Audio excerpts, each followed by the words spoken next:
The moment an empath snaps, Carl Jung warns narcissists about this power shift. Until you make the unconscious conscious, it will direct your life and you will call it fate. Carl Jung. This powerful quote holds the key to a radical transformation, especially for empaths who've endured the emotional storms created by narcissists. What if the very thing that once made you an easy target, your deep sensitivity, could actually become your greatest strength? In today's video from Spiritual Wisdom, we're diving into the exact moment when an empath snaps and why Carl Jung warned narcissists about this inevitable power shift. This isn't just theory, it's a life-changing shift you can apply today to reclaim your peace, your power, and your purpose. Have you ever reached that breaking point where everything changed? Drop a comment below and share your story. Your insight might empower someone else on their journey. Let's grow together. 1. Empathy becomes power when the shadow is integrated. For spiritually sensitive men between the ages of 30 and 65, there's often a moment quiet but earth-shattering when they realize that their empathy, long viewed as a weakness or liability, is actually a latent form of spiritual power. Jung believed that empathy becomes true power only when the shadow of the repressed parts of oneself, especially anger, assertiveness, and boundaries, is finally acknowledged and integrated. Many empaths, especially men raised in environments where vulnerability was shamed or seen as weakness, suppress these traits in the name of peace. But spiritual awakening begins the moment you stop betraying yourself to keep others comfortable. When you confront the shadow, your empathy is no longer used against you by narcissists. It becomes a tool of spiritual discernment, a force that sees through manipulation with surgical precision. It's like flipping a switch.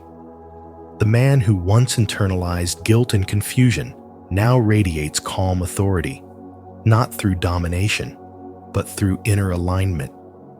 In today's world, where emotional manipulation can come disguised as love, loyalty, or leadership, understanding the dynamics between empaths and narcissists isn't just psychological, it's spiritual survival.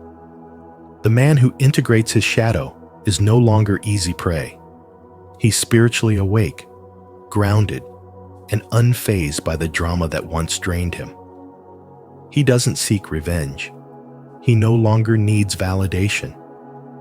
His very presence becomes uncomfortable for narcissists, not because he attacks them, but because he can no longer be controlled by them. He doesn't react, he responds. He doesn't collapse, he observes. And most importantly, he no longer sees his empathy as a burden, but as a finely tuned radar for truth. This transformation isn't about becoming cold, it's about becoming real. And in becoming real, he becomes untouchable. So the real question becomes, what parts of your emotional life have you buried to keep yourself safe? And how would your life change if you brought those parts home, not as enemies, but as allies? Carl Jung not only offered psychological insight, he also pointed the way to spiritual liberation. Integrating with your shadow doesn't make you less of a man. It makes you whole. And when a whole man walks into a room, everything changes. This is the spiritual power shift Jung warned about. Not explosive, not dramatic, but deeply felt by everyone in its presence. If you're ready to stop being manipulated, then start by reclaiming the parts of yourself you've abandoned. That's where true power lies, not in pretending to be invulnerable, but in becoming spiritually indivisible. Comment below. I'm up for this journey. 2. Narcissists and empaths share the same core wound. What Carl Jung revealed about the shared wound between narcissists and empaths is both profound and liberating. And once you truly grasp it, your journey towards spiritual growth begins to transform everything. You see, at first glance, narcissists and empaths may seem like opposites. One appears selfish and self-absorbed, the other selfless and giving. But Jung's insight cuts deeper. He believed that both are actually disconnected from their true selves. Narcissists construct inflated, grandiose identities to mask inner pain, while empaths, often unconsciously, go to great lengths to serve, heal, or fix others, hoping to find love or validation in the process. And while these strategies look different on the outside, they stem from the same root and unresolved core wound. It's the wound of abandonment, of rejection, of not feeling seen or worthy simply for existing. Have you ever caught yourself bending over backwards for someone who didn't reciprocate, only to later feel resentment and emptiness? That moment holds a mirror to this truth. Both the narcissist and the empath are seeking a sense of wholeness, but in ways that betray their authentic selves. Let me tell you a story about a woman named Ava. She was the classic empath, always available, always accommodating, always giving. At work, she was the one staying late to help others. At home, she carried everyone's emotional burdens. She wore her compassion like armor, but inside, she was exhausted and silently screaming.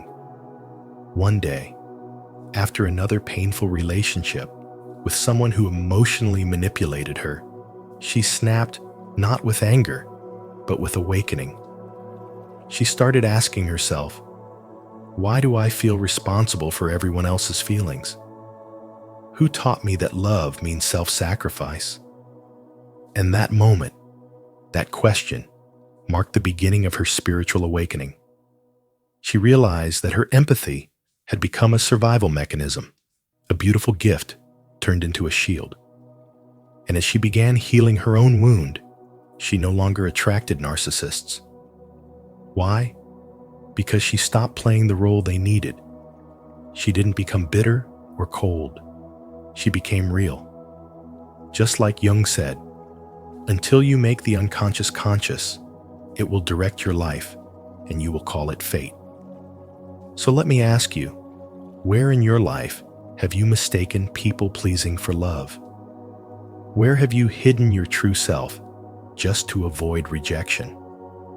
The beauty of this understanding is that it shatters the illusion that empaths are helpless victims and narcissists are powerful villains. Once you understand the common wound, you take back your agency. You begin to see your empathy not as a weakness, but as a spiritual tool, one that, when rooted in self-love, becomes a force of insight and protection. This is how true spiritual growth happens.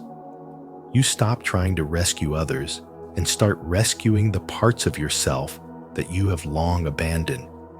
So the next time you feel agitated or drained in a relationship, ask yourself, am I being true to myself right now? That question can change the power dynamics in any situation. Because when an empath heals, they not only escape toxic cycles, they transcend them. And that, my friend, is the moment when a true narcissist fears not your anger, but your awakening. Comment below. I choose to awaken. 3. Empaths are targeted because of shadow projections. Let me ask you something. Have you ever wondered why empaths seem to be magnets for narcissists? It's not random, and it's not because you're weak. In fact, it's the opposite. You see, according to spiritual wisdom, and the teachings of Carl Jung. The real reason empaths are often targeted is because of a psychological phenomenon called shadow projection. Empaths, by nature, are deeply sensitive and attuned to the emotional frequencies of others, often prioritizing peace and harmony over conflict. But here's the spiritual trap. Because empaths suppress their own assertiveness, their inner strength, and their right to set boundaries, they unconsciously project those very qualities onto narcissists.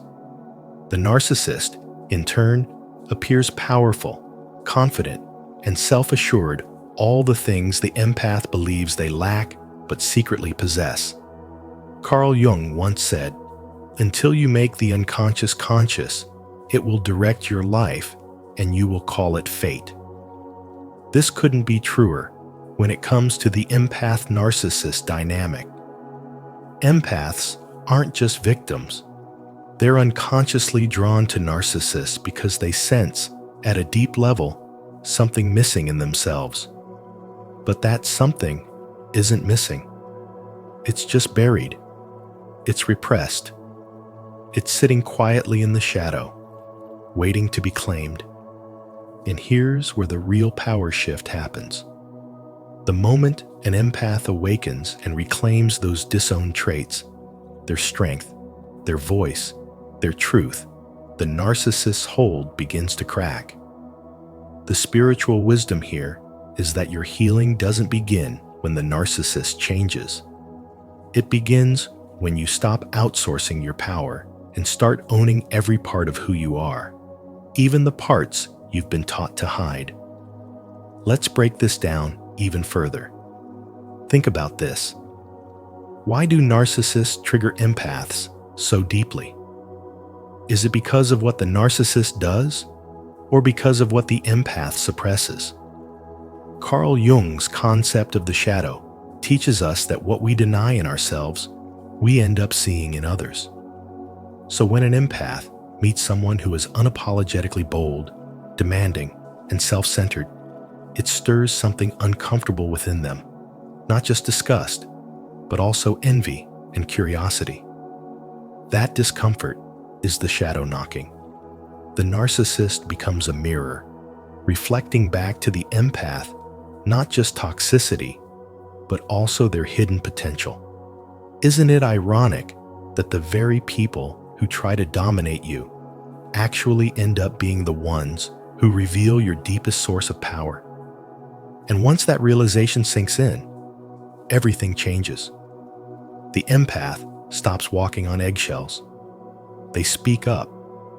They stop apologizing for existing. They stop rescuing people who are committed to misunderstanding them. They no longer view kindness as weakness or boundaries as betrayal. That's when narcissists panic. Because a spiritually awakened empath who has reclaimed their shadow is no longer energetically compatible with manipulation. They become unshakable, self-aware, and grounded in their truth.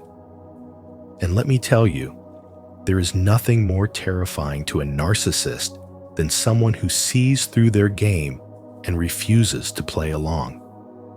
So here's the question I want to leave you with. What parts of yourself have you disowned? And who in your life has been reflecting them back to you? Are you ready to reclaim those parts? Not out of vengeance, but out of spiritual wisdom and self-respect? Because when you do, you won't just heal, you'll evolve. And the chains of manipulation will fall off not with noise, but with silence, with certainty, with a new level of consciousness that Carl Jung would say marks the true beginning of individuation. Remember, you are not here to be consumed by others' projections. You are here to become whole. And when you do, the narcissist no longer sees prey. They see power. If this resonates with you, consider subscribing and hitting the notification bell. Your journey to stoic self-mastery and victory continues with each lesson. 4. The turning point. You're not responsible for others' emotions. There comes a defining moment in a man's spiritual awakening when he realizes, perhaps for the very first time, that he is not responsible for how others feel. Let that settle for a second. You are not the emotional caretaker of every room you enter, and your worth is not measured by how well you absorb others' pain. Carl Jung once said, "The most terrifying thing is to accept oneself completely." But part of that acceptance means letting go of the unconscious guilt that has kept so many empathic men like you locked in a cycle of pleasing others at the cost of their own peace. This is not about becoming cold or indifferent. It's about understanding boundaries, and in doing so, building a psychological shield that protects your compassion from being weaponized. Narcissists thrive on guilt, on the belief that if they're upset, you must be the one to fix it. But the moment you stop dancing to their emotional chaos, you shift the power. That's the turning point. And it's not a loud declaration. It's quiet, spiritual, and deeply rooted in inner strength. In modern life, this plays out in subtle but soul-draining ways, like constantly being the one to smooth over family tensions, over-explaining your intentions at work, or allowing friends and partners to guilt-trip you for having needs of your own. You might recognize this pattern if you've ever walked away from a conversation feeling like you betrayed yourself just to keep the peace. But here's the truth. Self-sacrifice is not the same as love, and self-abandonment is not the same as empathy. When you begin to honor your own emotional sovereignty, a spiritual transformation takes place.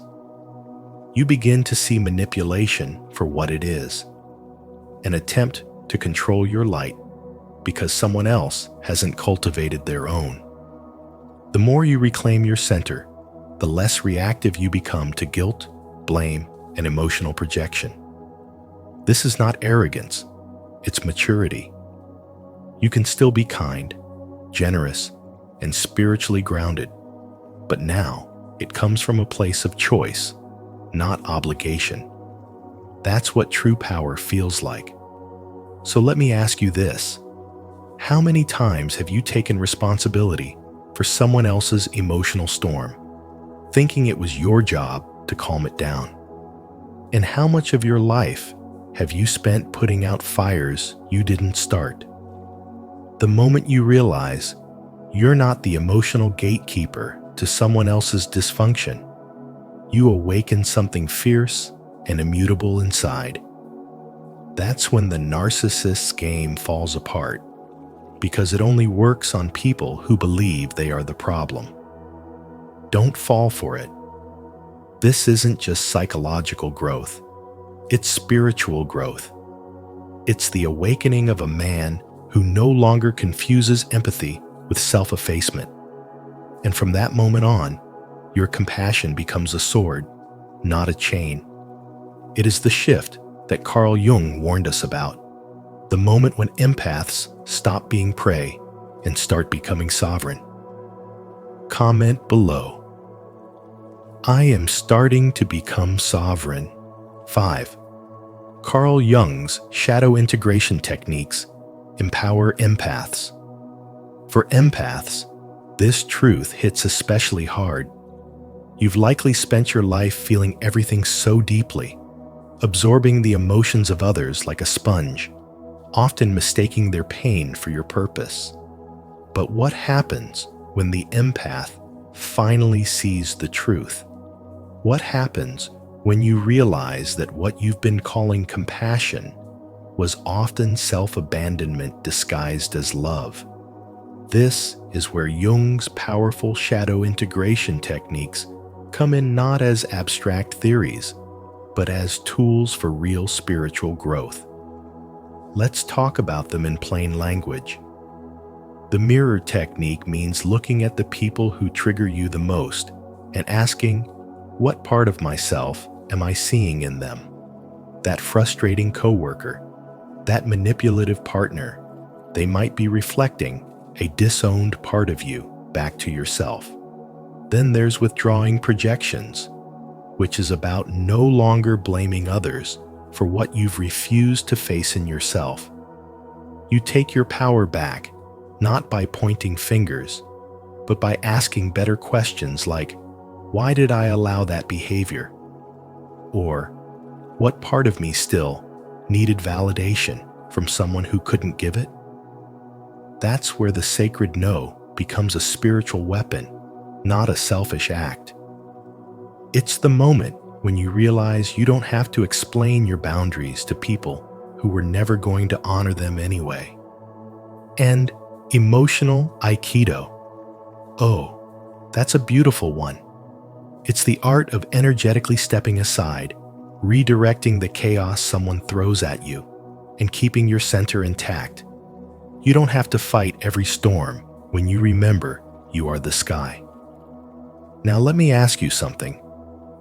When was the last time you said no and meant it, not from anger, but from clarity? When was the last time you stopped trying to fix someone and started healing yourself? These moments are not just emotional breakthroughs. They're signs of spiritual maturity. In today's fast-paced world, especially with social media constantly telling us to be everything for everyone, these techniques are more than helpful. They're essential. You may think spirituality is all light and peace, but the real work is gritty.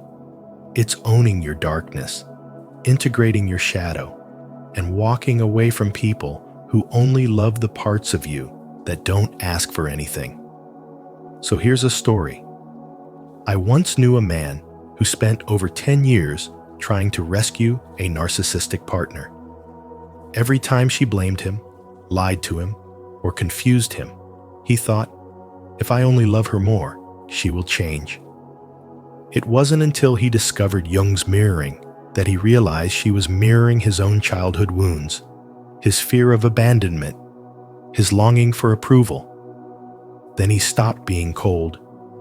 He became clear. And in that clarity, he left not in hatred, but in peace. That's the power shift Jung was talking about. Not an explosive rage, but a quiet, steady presence that narcissists can no longer manipulate. Because once the empath awakens, once they embrace their darkness and embrace the truth, they become untouchable. That's not just healing, that's sovereignty. So I'll leave you with this. If any of this resonates with you, it's no coincidence. It is your soul calling you to grow. Don't ignore it. Start with a question. What am I hiding within myself? Your answer can change your entire life. This is what true spirituality looks like. Not perfection, but the power that comes from self-awareness. And that, my friend, is the beginning of your true spiritual growth. Comment below. I am ready for this journey. 6. Individuation makes empaths psychologically invulnerable. There comes a powerful turning point in the life of every empath, one that Carl Jung called individuation. It's not just some lofty psychological concept buried in textbooks. No, this is a spiritual awakening. It's the moment when you, the empath, no longer live as a mirror to other people's pain, but as a reflection of your own inner wholeness.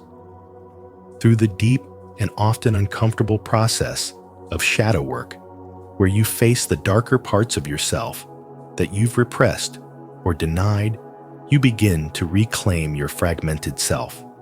You stop absorbing everyone else's emotional chaos, and instead, you embody emotional sovereignty. Jung said, one does not become enlightened by imagining figures of light, but by making the darkness conscious. And when empaths finally do this, when they stare into their own psychological abyss and integrate what they find, they become invulnerable, not in a cold, armored way, but in a grounded, spiritually wise way that radiates peace and clarity. You see, narcissists don't just manipulate randomly. They feed on emotional wounds, especially the ones tied to unworthiness, people-pleasing, and unresolved guilt. But once you reach individuation, those wounds are no longer bleeding. There's nothing left to hook into. The narcissist's old tactics, gaslighting, guilt trips, and emotional baiting suddenly fall flat. It's like trying to dig into concrete with a spoon. Why? Because you've healed. And here's the twist. When you heal, you don't just become immune to toxic people, you stop attracting them altogether. Your frequency changes. You go from radiating the energy of "please love me" to "I love myself deeply, and I choose who gets access to me." That's not arrogance. That's self-respect, born from spiritual wisdom. So let me ask you, what parts of yourself have you been avoiding in the name of being nice, helpful, or accommodating? What pieces of your truth have you silenced to keep others comfortable?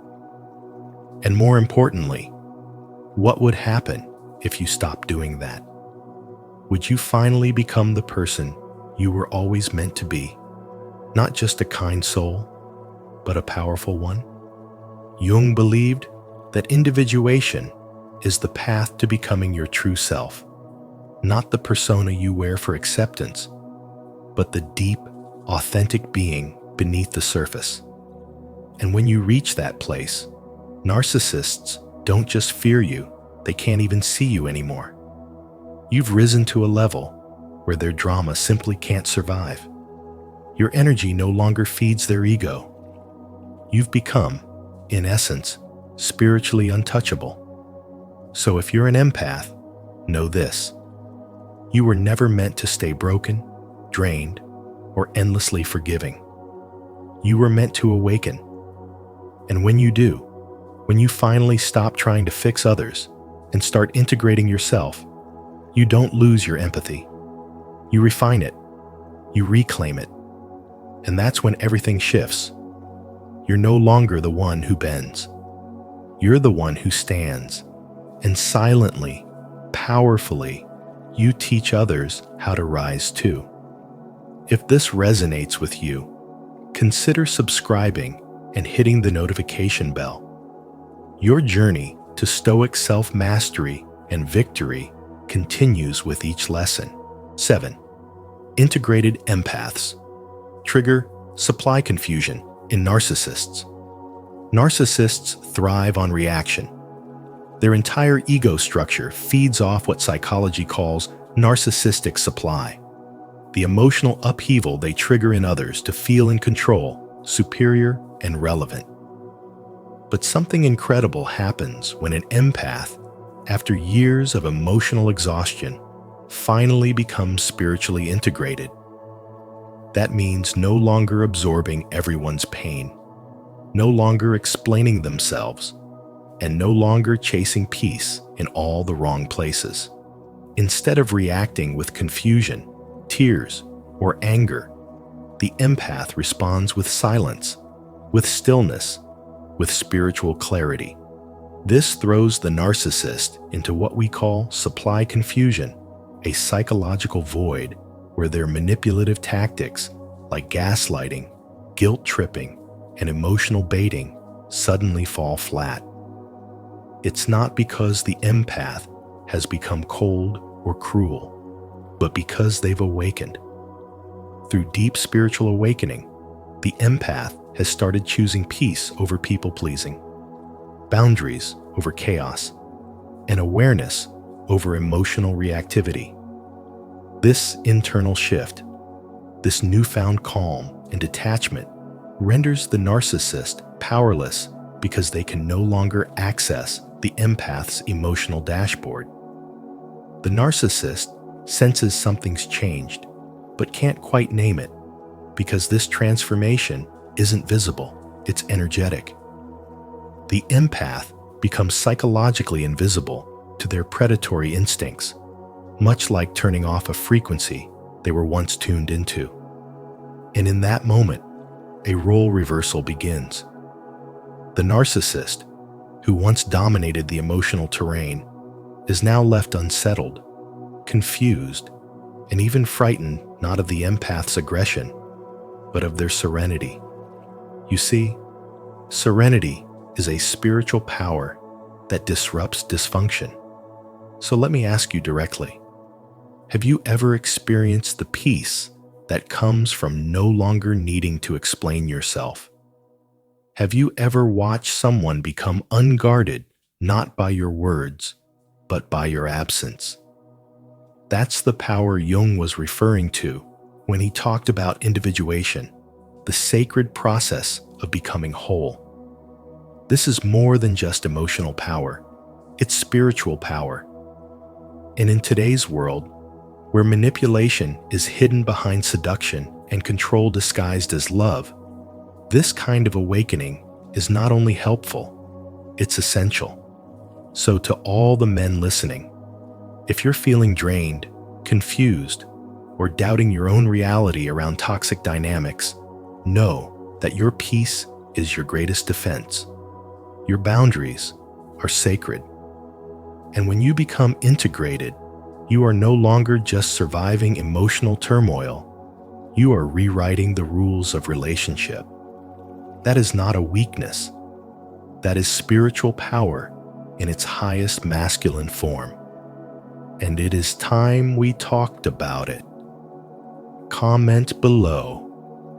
I am the highest spiritual power. 8. Empaths who heal themselves help heal the world. When you start healing yourself, something extraordinary happens, not just within you, but around you. Carl Jung once said, "The privilege of a lifetime is to become who you truly are." And that quote rings especially true for empaths.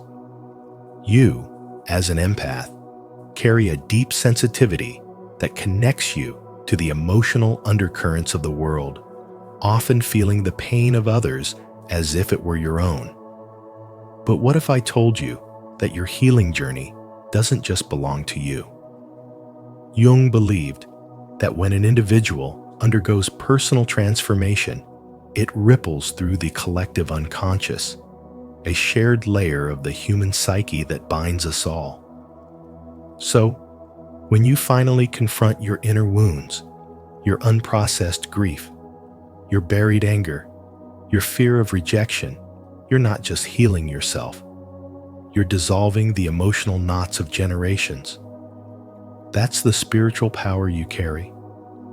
When you begin to integrate your shadow, the parts of yourself you were told to hide, you stop living in reaction and start living in truth. You no longer seek validation through performance. You simply become a presence, a lighthouse, a guide for those still lost in the fog of their own self-denial. This is what spiritual growth looks like. It's messy, it's raw, and yet it's the most beautiful form of leadership you could ever embody. Think about it this way. Have you ever met someone whose calm energy just made you feel safe without them saying a word? That's not luck. That's inner work. I know a woman named Sarah, a former people pleaser who was constantly drained by toxic relationships. She always thought being kind meant sacrificing herself. But after she went through a season of therapy, journaling, and deep self-reflection, something shifted. She no longer tolerated emotional manipulation. She started saying no without guilt. And strangely, people around her began to change too. Some grew with her, others fell away. But what remained was her unwavering peace. Sarah didn't set out to change the world. She just chose to stop betraying herself. and that alone was enough to inspire change in her family, her workplace, even her circle of friends. That's the ripple effect Jung was pointing to. So I ask you, what part of yourself have you been afraid to face? What pain are you still carrying that's not even yours to begin with?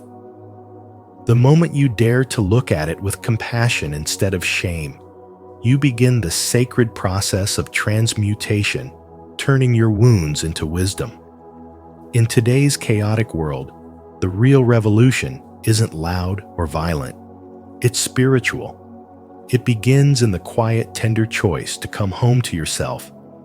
That's how empaths, those who've been dismissed, drained, and discarded, rise up not with fury, but with clarity. And that's a power narcissists will never understand. The lesson is simple, but profound. Your personal healing is a sacred act of service. By choosing your truth, you make space for others to do the same. By walking your spiritual path with honesty and courage, you help lift the collective vibration of the world. So the next time you feel like your growth is slow or insignificant, remember every boundary you set, every wound you heal, every shadow you integrate is a light switched on in the darkness of the human condition. Keep going, because when an empath heals, the world shifts. And that, my friend, is the true essence of spirituality. What part of this message resonates with you the most? Drop your thoughts in the comments. I'd love to hear how this has shaped your journey. As we've explored today, the moment an empath reclaims their power is the moment the game changes forever. Carl Jung's insights reveal that true strength doesn't come from fighting back, but from becoming conscious, grounded, and authentic. When you embrace your shadow and stand in your truth, narcissists no longer have control over you. They vanish, not because you turned hard, but because you turned whole. If this message spoke to your soul, take a moment to reflect. How will you start applying this in your own life? I'd love to hear your thoughts in the comments. Don't forget to like, subscribe, and share this with someone who needs to hear it. And if you'd like to support spiritual wisdom further, leaving a super thanks below helps keep this light shining. Carl Jung's Guide to Income. Turn your spiritual gifts into a business. The privilege of a lifetime is to become who you truly are. Carl Jung. Welcome to Spiritual Wisdom, where today we explore a powerful truth that can change your life. You don't need permission to live your purpose. You just need to own it. In this video, we'll dive into Carl Jung's timeless insight on archetypes and how you can turn your spiritual gifts into a meaningful and profitable business.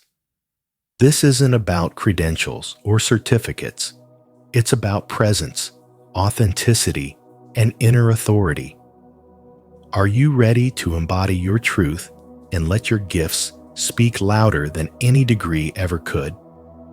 Let us know in the comments what gift within you is waiting to be shared with the world. Don't forget to like, share, and subscribe if you believe it's time for the world to feel your light. Now, let's begin. 1. Energy over credentials. People don't buy products. They buy feelings. This quote echoes the core truth that Carl Jung hinted at long before the age of digital entrepreneurship. When we talk about turning spiritual gifts into a business, we're not discussing marketing gimmicks or chasing clout. We're talking about authenticity, presence, and the emotional experience you give to others. One of the most misunderstood truths in our modern economy is this: people don't pay you for your credentials. They pay for your energy. A degree might prove what you studied, but your spiritual presence reveals who you've become through that journey. In a world oversaturated with experts and information, what stands out is how you make someone feel in your presence. It's your emotional frequency, your spiritual groundedness, and your lived wisdom that resonate, and that's what people are willing to invest in. Carl Jung's insights into individuation, becoming who you were always meant to be, are not just psychological theories. They are roadmaps for turning your scars into stories, your breakdowns into breakthroughs, and your spiritual awakening into the foundation of your income. So let's get real. If you've been through pain, transformation, and inner work, you've already earned a certification that no university can offer. Jung believed that our deepest power lies in integrating the unconscious, the shadow, the wounds, the divine spark, and through that inner work, we don't just heal ourselves, we prepare to guide others. Your story is your strategy. Your presence is your brand. And your spiritual gifts, intuition, empathy, healing, wisdom, are not side notes to your life. They are the centerpieces of a new kind of business model. In this new world, transformation beats information. People don't want to be taught anymore. They want to be moved. They want to feel seen, heard, and safe. And you, having walked through the fire, are uniquely equipped to offer that. Jung's concept of archetypes teaches us that within each of us lives a healer, a sage, a warrior, a teacher. These inner identities don't need licenses. They need embodiment. In today's world, especially for men who have been trained to suppress their sensitivity, stepping into your spiritual gifts can feel like rebellion. But that rebellion is sacred. That courage is leadership. You don't have to try harder. You have to stop apologizing for your intuition, your inner knowing, your spiritual wisdom. If your presence calms a room, if your words awaken insight, if your story inspires change, then you hold a gift that the world has been silently begging for. The truth is, turning your spiritual gifts into a business is not about learning new skills. It's about remembering who you are and showing up unapologetically in that energy. Comment below: I carry wisdom energy. 2. Your journey is the certification.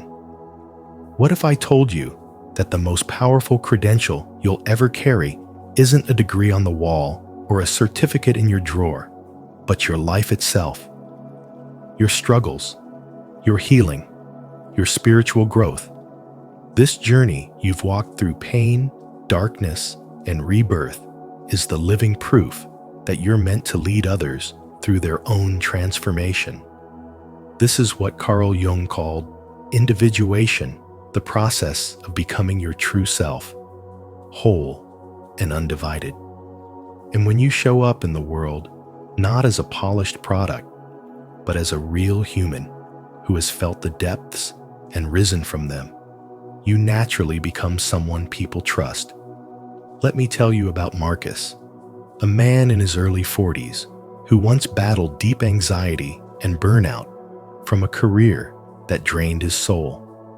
He tried every productivity hack, every leadership book, and even coaching certification programs, but none of it truly clicked until he stopped trying to become someone and started honoring who he already was.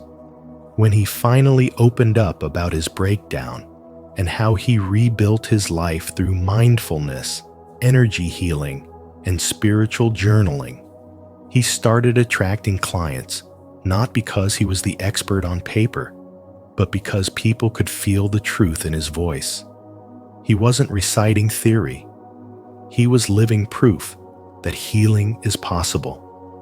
That kind of resonance can't be faked.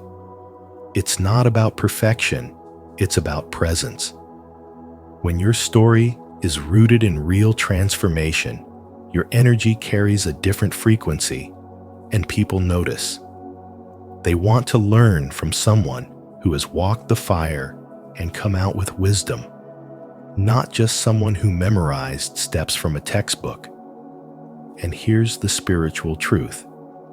Your business doesn't need to be built on performance. It needs to be built on presence. So I ask you, what part of your journey are you still hiding, thinking it disqualifies you? Could it be that the exact thing you think makes you unqualified is actually your greatest gift? This is the power of living in alignment with your soul's truth. It's the shift from striving to sharing, from selling to serving, from marketing to magnetism. In the world of spirituality and spiritual growth, your healing journey is not a turn, it is a path. And when you finally trust yourself enough to share, doors will open in ways you never imagined. So take a moment to reflect. If your pain is a lesson, what wisdom have you accumulated? How can that wisdom help others today? The lesson is clear. You don't need permission. You just need to be honest, grounded, and brave enough to say your scars instead of what you've written. That's what makes you magnetic. That's what builds a soul-led business. And that's what Carl Jung meant when he said, "The privilege of a lifetime is to be yourself." Comment below. I am magnetic. 3. Embodiment builds trust. In the world of business, especially spiritual business, that truth carries more weight than any diploma or title. When you show up not as an expert trying to impress, but as a human being grounded in lived experience, you build something much more powerful than credibility. You build trust. In today's fast-moving world, people are hungry for authenticity, not authority. They want to feel seen, heard, and understood. That's why being fully present, emotionally available, and spiritually awake is what truly connects you to others. When you speak from your soul, rather than from a script, people feel it. When you share the lessons you've learned from your own dark nights of the soul, instead of preaching from a pedestal, you become relatable. You become real. And in that realness, there is spiritual wisdom. Carl Jung believed that the process of individuation, becoming whole by integrating your shadows, your wounds, and your divine potential, was the path to both inner peace and true power. And that path, believe it or not, is what people are buying from you. They're not buying your perfection. They're buying your presence. They're not asking for your resume. They're asking for your resonance. Have you ever noticed how a stranger's simple story of struggle can hit you harder than a polished TED Talk? That's because the story holds emotional truth, and that truth is currency. You don't need to be flawless to make a difference. In fact, it's your flaws, your stumbles, and your healing that become your bridge to others. So ask yourself, are you still trying to be impressive, or are you ready to be impactful? Are you polishing your surface or embodying your soul? When you truly live your teachings, when your actions match your message, that's when people trust you. Because they don't just hear your words, they feel your energy. This is spiritual wisdom in motion. The body doesn't lie. You can't fake alignment. When your nervous system is calm, your spirit grounded, and your values intact, you transmit something rare and magnetic: safety. And in a chaotic world, people will pay for that. They're not just hiring a coach or a healer. They're seeking a frequency that feels like home. So if you ever feel like your voice doesn't matter because you're not certified or qualified, let this be your license. You are qualified by who you are. You are certified by your scars. People who lead from their hearts, not their egos, are the ones who build soul-centered businesses that last. What if you stopped trying to be perfect and instead committed to being present? What if your vulnerability was your greatest strategy? What if your spiritual gifts weren't something to prove, but something to show? Ultimately, the question isn't, am I enough? But am I honest? Because truth, expressed and demonstrated, will always find those who need it. Comment below, I am honest. 4. Monetize your archetype. There's a reason why Carl Jung's work continues to shape the way we understand human purpose and potential. And if you're between 30 and 65, it's time to stop ignoring the calling that's been whispering in your soul. Jung didn't just speak of psychology. He handed us the keys to unlocking our spiritual identity through archetypes like the healer, the sage, and the mystic. Each one a timeless blueprint that lives within us, waiting to be awakened. These archetypes aren't just abstract symbols. They are deep expressions of who you really are beneath the conditioning. And when you begin to embody them, not just study or understand them, you unlock a level of personal power that holds both spiritual and financial value. In Jung's words, your vision will become clear only when you can look into your own heart. That's where the real currency lies. In modern society, especially for men who've spent decades climbing corporate ladders or suppressing deeper instincts, the call to purpose often arrives disguised as burnout, midlife crisis, or spiritual awakening. You feel something pulling you towards mentoring, teaching, healing, or creating, and it's not a fantasy. It's your archetype trying to break free. When you align with this inner blueprint, your energy shifts. You no longer need to sell yourself because your presence speaks for you. People start to come to you not for what you do, but for who you are and how they feel in your presence. That's not marketing. That's magnetism rooted in spiritual embodiment. Think about it. When you've walked through fire, overcome loss, survived emotional droughts, and come out wiser, you carry something money can't buy. That embodied wisdom becomes your most valuable offering. In the age of automation, what sets you apart isn't a resume or a degree. It's your ability to channel your story, your truth, and your archetype into a service that transforms lives. And yes, that transformation is something people are willing to pay for, not out of pity, but because it carries weight, authenticity, and resonance. So the next time you downplay your story, ask yourself this: what if that thing you're hiding is the exact thing someone else is praying to find? What if your breakdown was part of your business plan all along? The men who thrive today are not the ones pretending to have it all together. They're the ones who turn their mess into their mission. So if you've felt disconnected from traditional paths, this is your sign to explore a new one rooted in spiritual depth, emotional truth, and financial alignment. You don't need to fake confidence when your energy is aligned with your archetype.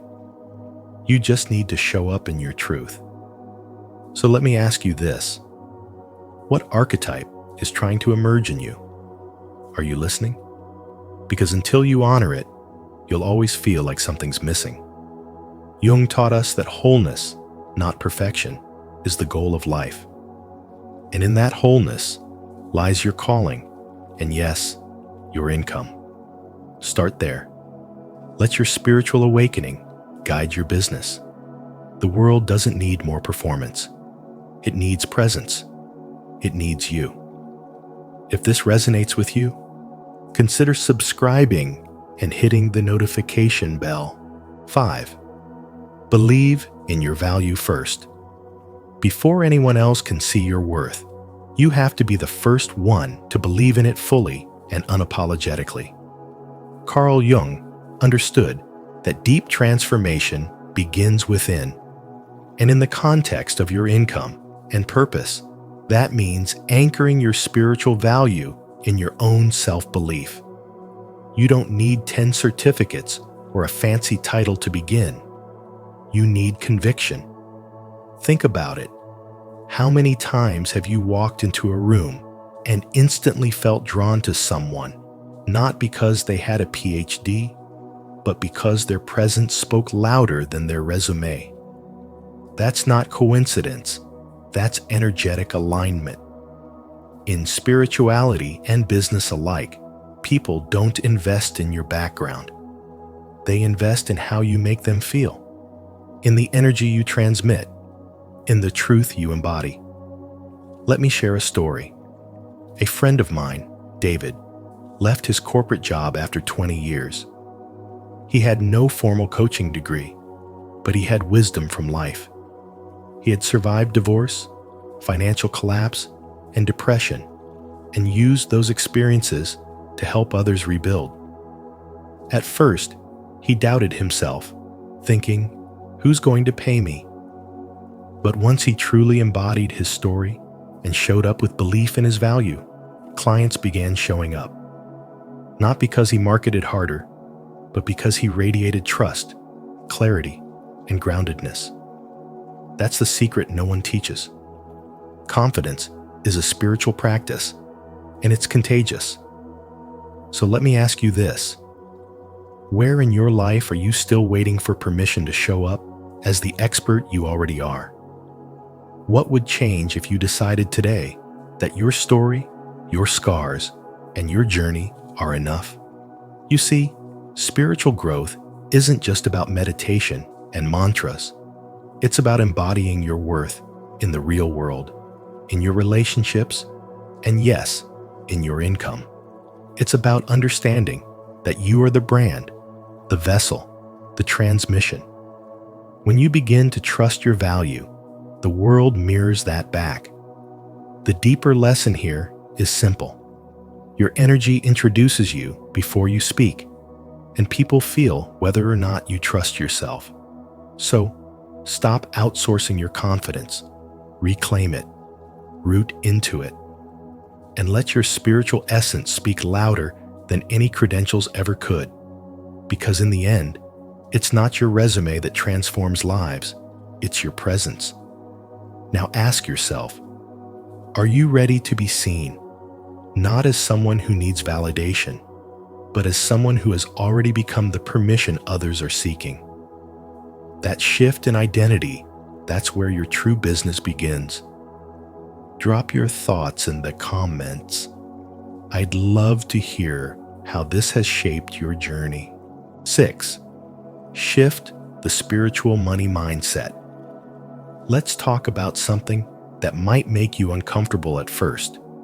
But if you stay with me, it could completely transform the way you see money, service, and your sacred purpose.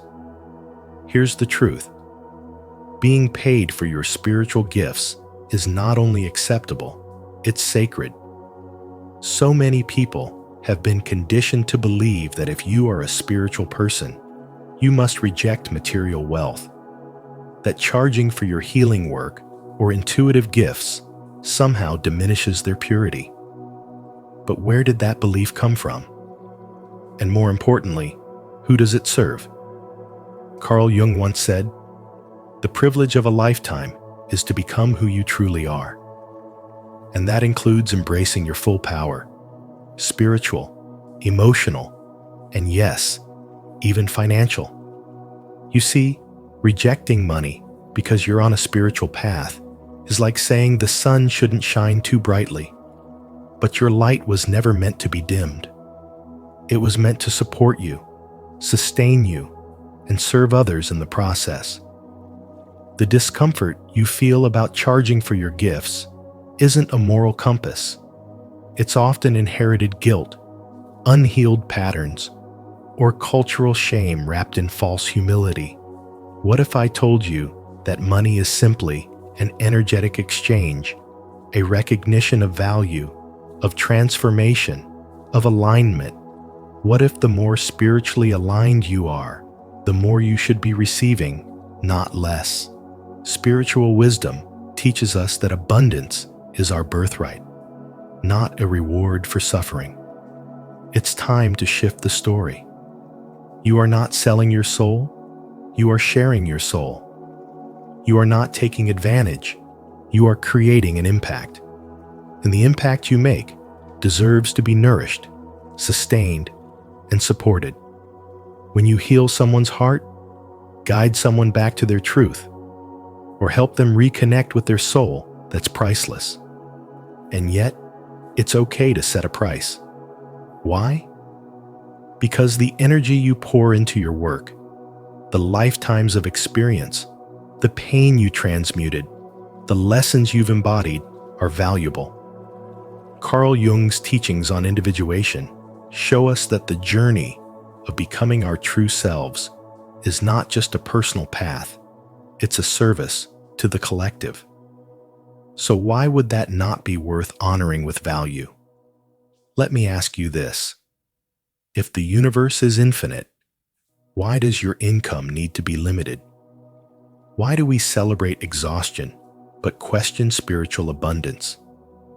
Do you see how those old beliefs can keep you small, poor, and silent? Is it time to release the fear that accepting money somehow makes your work less sacred? Because it is not money that corrupts, it is the unconscious attachment to it. But when you are conscious, intentional, and purposeful, money becomes a tool, not a trap. A tool that allows you to serve more, give more, and create a life that reflects who you are. So today, I challenge you to reclaim your worth, to say yes to spiritual and financial expansion, to step into your calling with both arms open not only to give, but also to receive. And I want you to sit down with this question. What beliefs about money are you finally ready to let go of so that your talent can grow freely and fully? If you are ready, comment below. I am ready. 7. Purpose-driven income. There comes a moment in every man's life, especially between the ages of 30 and 65, when he begins to wonder, is there more to success than just survival? Carl Jung once said, the privilege of a lifetime is to become who you truly are. And that truth becomes even more vital when you realize that your income is not just about paying the bills. It's about living from purpose, not pressure. When you begin to align your livelihood with your spiritual gifts, you stop chasing money as a means of validation and start receiving it as a tool for expansion. This is what I call purpose-driven income. The kind that flows not because you're hustling to prove yourself, but because you're finally rooted in who you are. It's not about trading your time for money. It's about exchanging your presence, your insight, your lived experience for real transformation in others. And when you start serving from that place where your energy is no longer drained, but replenished through your work, money becomes a byproduct of meaning. Too many men spend decades grinding, only to wake up one day realizing they've built a life that looks successful but feels hollow. They've sacrificed health, relationships, and inner peace, chasing an idea of success that never truly satisfied the soul. But what if you saw income as a form of energy exchange? What if your bank account could be a reflection of how deeply you're living your purpose instead of how tirelessly you're performing? That's what spiritual awakening teaches you. To shift from earning out of obligation to receiving out of alignment. In today's world, people don't just want services, they want depth, resonance, and authenticity. They want to feel your presence, not just read your resume. This is why it's essential to create space for support. Let your business, your offerings, and your systems serve you so you can serve others without burning out. Receiving isn't weakness, it's wisdom. It allows you to stop pouring from an empty cup and start leading from overflow. So the question is, are you ready to see money not as the enemy of your mission, but as its ally? Are you willing to believe that being supported financially is part of fulfilling your divine role in this world? Because your spiritual journey isn't meant to leave you broke. It's meant to empower you to give without resentment, to lead without depletion, and to show others that abundance isn't a reward for sacrifice, but a result of alignment. In the words of Jung, you are not what happened to you. You are what you choose to become. So what will you choose to become now? A man who hustles for approval, or a man who receives because he finally knows who he is and what he's here to do? Drop your thoughts in the comments. I'd love to hear how this has shaped your journey. 8. Authenticity attracts clients. When it comes to building a meaningful business rooted in spirituality, Carl Jung's wisdom reminds us that the path to abundance doesn't begin with marketing tricks or polished strategies. It begins with authenticity. You don't need to chase people or prove your worth through flashy promotions or over-the-top branding.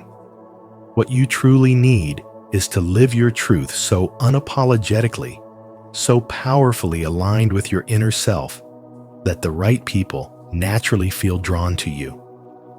In a world overflowing with noise, sales pitches, and superficial content, what people are actually seeking is depth, realness, and a sense of connection that comes from someone who's walking their path with integrity. Think about it. When was the last time you were deeply impacted by someone, not because of their credentials, but because of how they made you feel? Because their presence carried a calm certainty, a magnetic sense of knowing who they are and what they stand for. That's the energy of someone who's done the spiritual work. Someone whose business is not just built on information, but on transformation. Carl Jung once said, "The privilege of a lifetime is to become who you truly are." And this couldn't be more true in the world of spiritual entrepreneurship. When you lead from a place of aligned purpose, your presence becomes your brand, your story becomes your offer, and your life becomes the living proof of the transformation you offer to others. I once met a woman in her 40s who had no formal marketing training, no degree in business, and yet she was fully booked months in advance as a spiritual coach. Her secret? She didn't pretend to be perfect. She openly shared her story of healing from trauma, walking away from a toxic career, and rediscovering her worth through spiritual growth. Her Instagram wasn't curated. It was raw, real, and resonant. People saw themselves in her journey. They didn't hire her because she sounded like an expert. They hired her because she embodied her truth. She was proof that healing is possible. Her business wasn't built on a funnel. It was built on authenticity. So I ask you this: What parts of your truth are you still hiding out of fear they won't be accepted? And what would happen if you brought all of who you are into your work, your message, your mission? Remember, the greatest marketing strategy is to be fully yourself in a world that keeps telling you to be something else. Clients aren't just paying for solutions. They're paying for safety, for clarity, for spiritual resonance. They're drawn to your lived experience, your spiritual wisdom, and the way your presence makes them feel seen and safe. So stop waiting to feel ready. You don't need to earn your right to serve. Your life is already your certification, and your truth is your magnet. The lesson here is simple but powerful.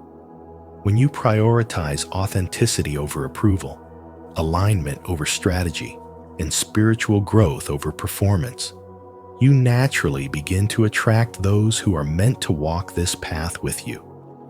Let that be the foundation of the business you build. What step will you take today to embody more of your truth and share it with the world? Drop it in the comments and let's grow together. What part of this message resonates with you the most? Drop your thoughts in the comments. I'd love to hear how this has shaped your journey. As we close this journey, remember the core message. Your income doesn't come from credentials. It flows from alignment with your spiritual gifts and the courage to embody your truth.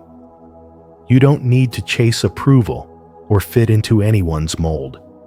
You just need to stop apologizing for your existence and start owning the power that's already within you. If something in this video resonated deeply, leave a comment with your personal affirmation, whether it's, "I am ready to be paid for being fully myself," or something your future self will thank you for claiming today. How are you ready to show up for your purpose? Let us know. And if you're called to keep growing with us, subscribe to Spiritual Wisdom for more soul-deep insights. This isn't just about making money. It's about remembering who you are, living it boldly, and allowing abundance to meet you there. The world is waiting for the real you.